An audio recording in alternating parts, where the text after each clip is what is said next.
So we're going to take this Y branch and we're going to make a slingshot.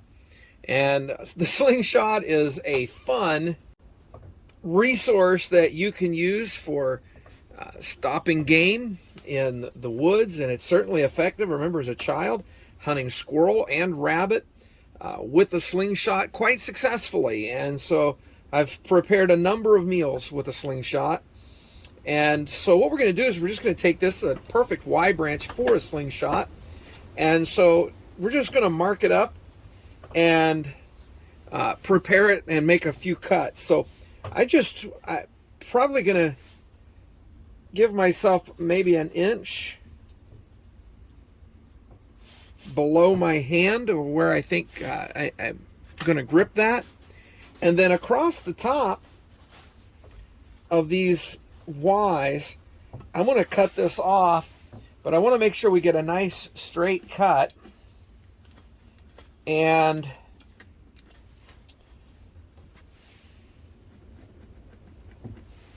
so we're going to mark that. And when I cut this, I want to make sure that we cut it in such a way that my bands, when they're tied on, can come over this without a lot of sharp abrasions. So you can see how this cut gives us almost a 90-degree, and that's going to create some sharp abrasive edges that's not going to be good for our bands. So we're going to whittle that down and carve this down, and then we'll show you how we attach the bands to make this a slingshot.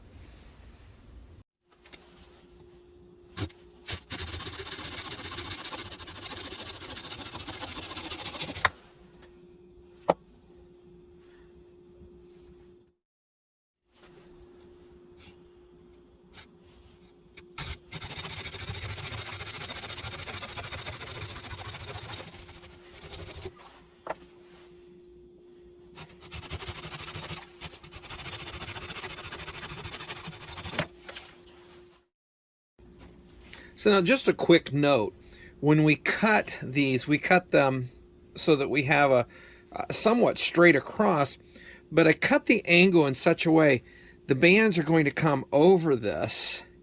And once I've whittled this down, what I want to happen is I want the band to come over this perpendicular to the handle. So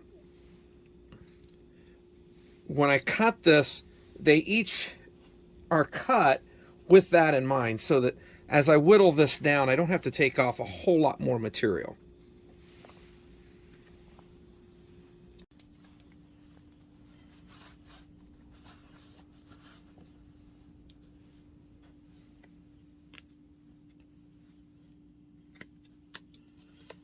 And this is really just for aesthetic purposes, somewhat for comfort.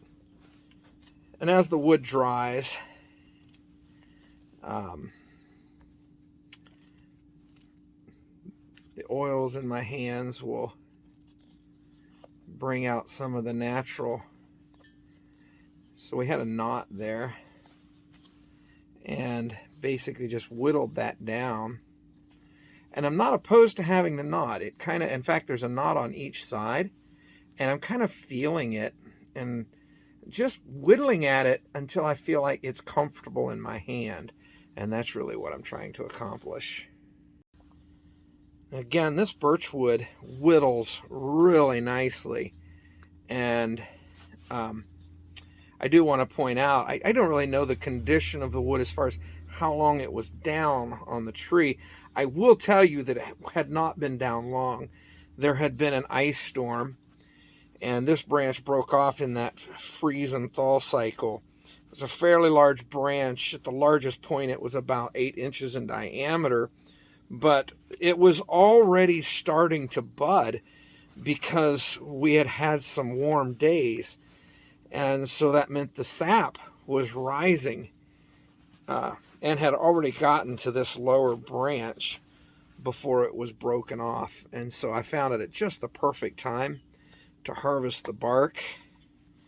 And in another video, I believe, possibly in this one as well, we'll show you that birch tea. So that's pretty well cleaned up. You notice we just kind of whittled down where the straps are going to attach. The next thing we want to do is we want to come around here, and we're going to notch this so that we can attach the band to this, so that when it pulls, it will pull over the arm on this Y branch. And so that's going to be the frame for our Slingshot. And I think that is going to work pretty well.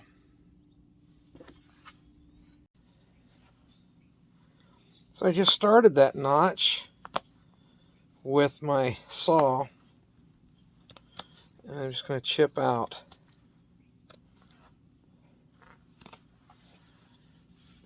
that notch.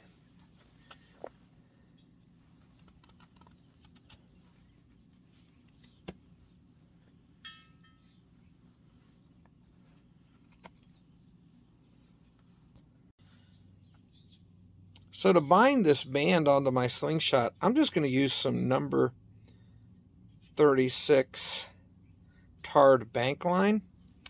And what I'm going to do is I'm just going to separate the strands and just use one strand.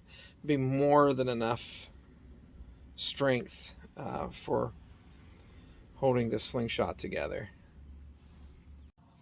And this was one of the reasons why I really like to carry tarred bank line with me. It's just so easy to work with, and there's just so many uses for it.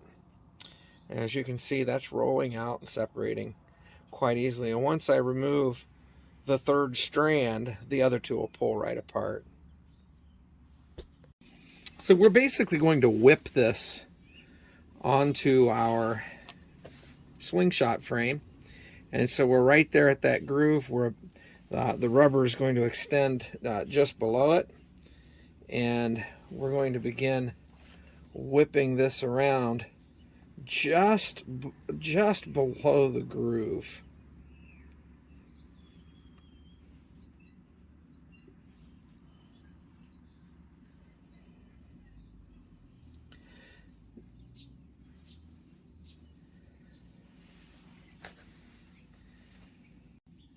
If I were doing this out in the bush instead of in my workshop, I would simply wedge this into the fork of a couple of trees and perhaps lash it there to give me some stability, because we want to get a number of wraps around this.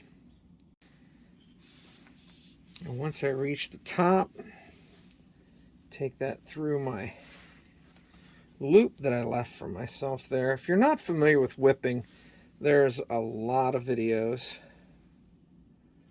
on YouTube that demonstrate exactly how to do this. And what I'm going to do is I'm going to pull that down through, and that's going to really tighten that up.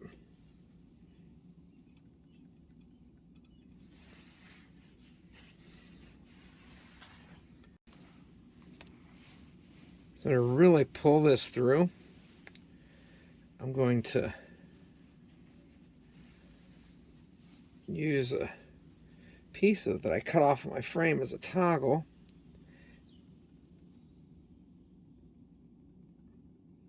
And I want to pull that, I think you can see it there, to the point that it's just about to come through. And then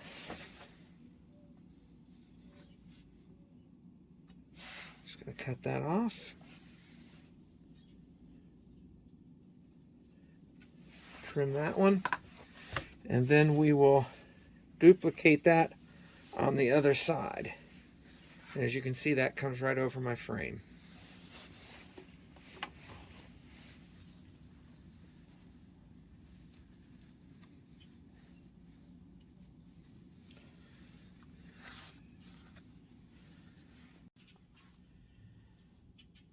So once you've created your pocket, in this case I just used a small piece of leather, punched some holes in both ends, and secured that with additional banding. And we have a slingshot that we're ready to test fire.